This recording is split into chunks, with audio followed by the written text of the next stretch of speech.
Development corporation chairman అయినటువంటి పోసాని కృష్ణమురళి ఈ రోజున ఒక సంచలన వ్యాఖ్యలు చేయడం జరిగింది. అది టీడీపీ అధినేత ఏపీ మాజీ సీఎం అయినటువంటి చంద్రబాబు వల్లనే రంగా చనిపోయారని, ఆయన చంపించాడని కామెంట్ చేశారు. దీనిపైన ఆయన ఎలా అంటున్నారు ఏంటని ఒకసారి సార్, అంత బహిరంగ ఇంత వ్యాఖ్యలు చేశారు అంటే ఏం జరిగిందో ఆ సందర్భంలో చెప్తారా?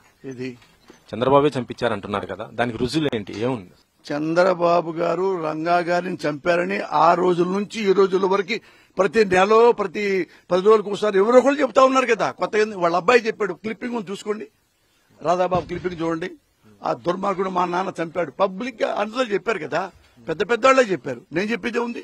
నీ చెవులు ఇప్పుడు 2000 వాడినో 3000 వాడినో చంద్రబాబు చంపించాడని కొత్తగా ఉంది. కాపులు ఇప్పుడు టీడీపీకి ఓటు వేయొద్దు, అలా వేస్తే మాత్రం కంపల్సరీగా రంగా ఆత్మ క్షోభిస్తుంది అంటున్నారు కదా. కానీ అదే కాపులు ఇప్పుడు అంటే వైసీపీలోకి రాకముందు ఇప్పుడు ముద్రగడ పద్మనాభం గాని లేకపోతే మిగతా వాళ్ళు గాని పవన్ కళ్యాణ్ ఎక్కువ సీట్లు తీసుకో, మన యొక్క పాత్ర ఉండాలని వాళ్ళు కూడా కోరుకున్నారు. అంటే వాళ్ళు కూడా ఇటు టీడీపీకి మద్దతు ఇచ్చినట్టే ఉంది కదా. అక్కడ ఒకటి గుర్తుపెట్టుకోండి, ప్రజలు రంగాన్ని ఇప్పటికి కాదు ఎప్పటి వరకు ప్రేమిస్తూనే ఉంటారు. నువ్వు రంగాన్ని ప్రేమించి, నువ్వు కాపులను ప్రేమించి నాకు ఓటేయండి, నేను ముఖ్యమంత్రి అవ్వాలి, నా పేరు పవన్ కళ్యాణ్ అంటే పవన్ కళ్యాణ్కి నేను కూడా ఓటేస్తా. నేను క్వశ్చన్ ఏంటంటే రంగా ప్రశ్న కాదు ఇది. నువ్వు అంతకుముందు చంద్రబాబు చాలా అవినీతిపరుడు, వాళ్ళ అబ్బాయి ఇంకా వాళ్ళ బావమరిది ఇంకా అని నువ్వు చెప్పిన వాడివి, కాపుల ముందు చెప్పిన వాడివి. మళ్ళా నువ్వు నా బొడ్డు అని చెప్పి మళ్ళా ఎందుకు ఎప్పుడైతే నువ్వు తిట్టావో వాడినే మళ్ళీ నువ్వు ముఖ్యమంత్రి ఎందుకు అడుగుతున్నావు? మరి చెప్పాలిగా. అది చెబుతుంటే నన్ను అడగొద్దంటే ఇది ప్రజాస్వామ్యం కదా. నువ్వు ఏం చెప్పినా తొలగపరంటున్నా, అదే నేను అడిగేది. అందుకే వాళ్ళకేం చెప్తున్నానంటే నువ్వు ఎవరికైనా వేసుకో, రంగాన్ని చంపించిన వాడికి మీరు ఎలా వేస్తారు? అర్థమైందా? ఇప్పుడు నాన్నకెవడన్నా ద్రోహం చేశాడు అనుకో, వాడికి ఓటు ఎందుకు వేస్తాను? ఓ చిన్న క్వశ్చన్, నీకు ద్రోహం చేసినా ఓటు ఏమంటే ఎందుకు వేస్తా? రీజన్ ఉండాలిగా. నా ద్రోహం చేసినా ఓటు ఏమంటున్నావు, కారణం ఏంటి గురు అని అడుగుతాగా. అట్టగా వాళ్ళు అడుగుతున్నారుగా, ఎందుకు సమాధానం చెప్పు? ఎందుకు సమాధానం? నీ క్వశ్చన్ ఏంటంటే ఇది పవన్ కళ్యాణ్ ఇష్యూ కాదు, ఒక రాజకీయ నాయకుడి ఇష్యూ. అదే పవన్ కళ్యాణ్ ఇంటి పేరు తీసేయండి, పవన్ కళ్యాణ్ తీసేయండి.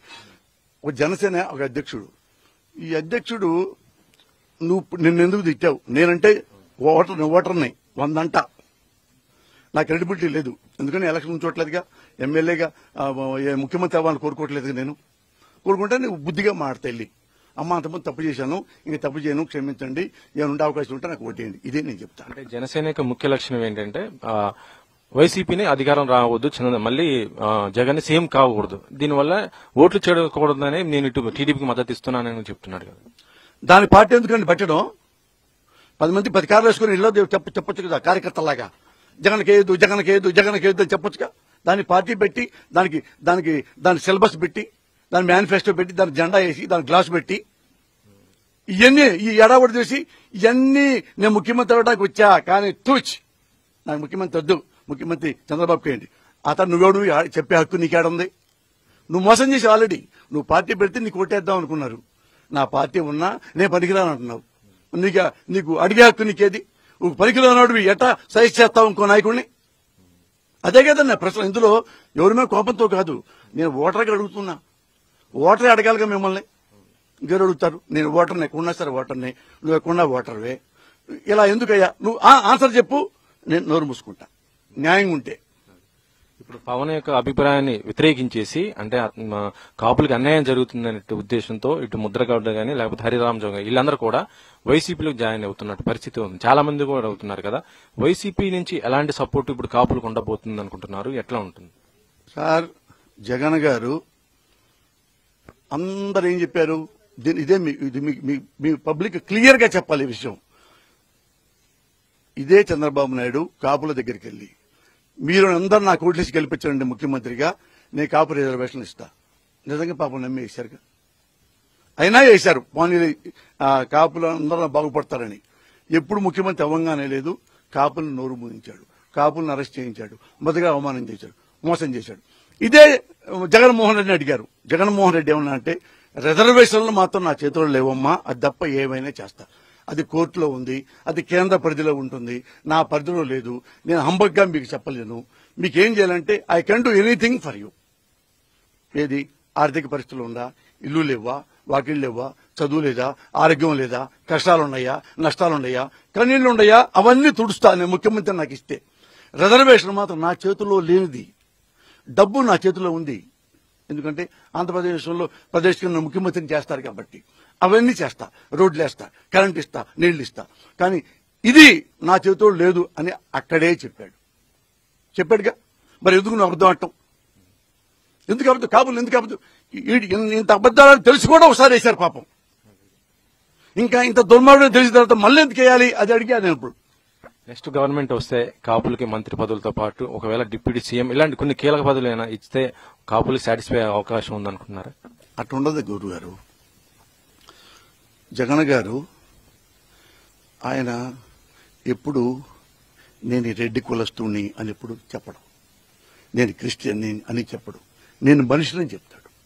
నేను మీ తమ్ముడిని, మీ మామయ్యని, మీరు మా అక్క, మా చెల్లి, మా బావ, మా అన్న, మీకేం కావాలో చెప్పండి అన్ని చేస్తా. మీరు బతకడానికి ఏం కావాలి, గౌరవంగా బతకడానికి ఏం కావాలి, అవన్నీ చేస్తాడు.